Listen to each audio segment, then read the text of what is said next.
I'm Ken Pletcher, Service Director at Eastside Subaru. Been here for about 4 years.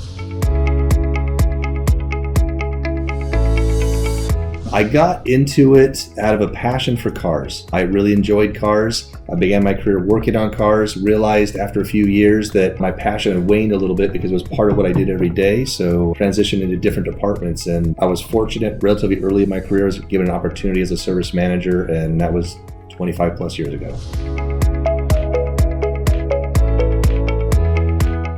Increasing our customer repair order count and helping our guests in that fashion.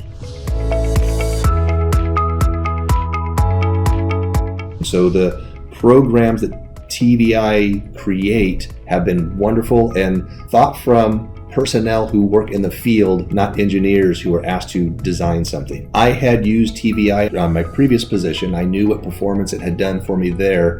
When I came to this store, one of the biggest issues was the store not utilizing all the guests in the area and all the vehicles that were coming in. So one of the first things I had done was contacted TVI saying the success I had in the past, I'm hoping it would mirror. Hopefully it wasn't a fluke, and it definitely was not a fluke. My gross profit actually doubled from the previous manager to the year I did, and a great piece of that was because of TVI.